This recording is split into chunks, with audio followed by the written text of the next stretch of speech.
In this first slide we see a locomotive called the Flying Scotsman.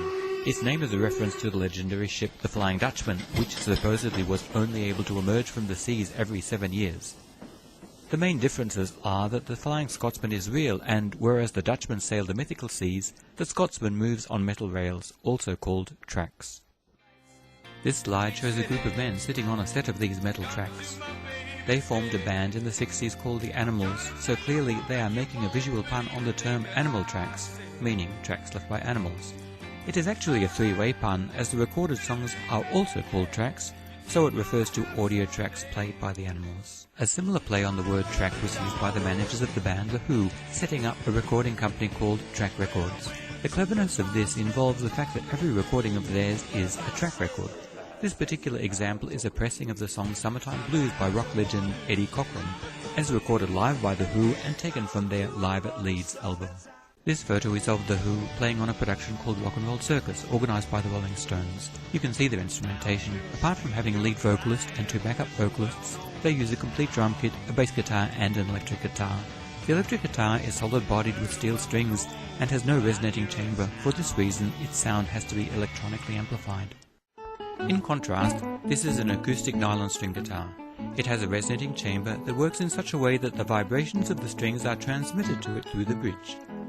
The resonating chamber, also called the body of the guitar, amplifies the sound produced by the vibrating strings to an audible level and then transmits the sound to the open air through the round sound hole. A means for communicating musical information is notation. Though seeming a hieroglyphic, it is an instruction whose result depends on the instrument being played. In the case of the guitar, this example instructs us to place a finger on, for example, the first fret of the second string, pluck the string with medium force and hold the finger there for about 4 seconds. The resultant vibration of the string can be seen in this diagram. Waves generated in the air are composed of continuous alternating cycles of compression and rarefaction. The wavelength is determined by the length and thickness of the string, its amplitude by the force with which the string is struck. The emitted sound volume is also influenced by the body of the instrument. The sound waves compress and rarefy the air between the sound source and the ear. The waves enter the ear and reach the eardrum, which vibrates in sympathy, setting up a chain of communication which passes the vibrations onto the ear bones.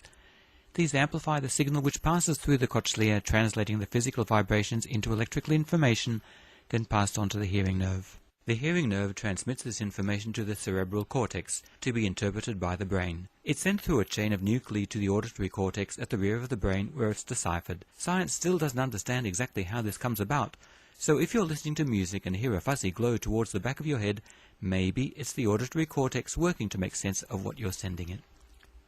We all listen to music in different ways. Some think of the notes, others the mood or summer memory the music brings back.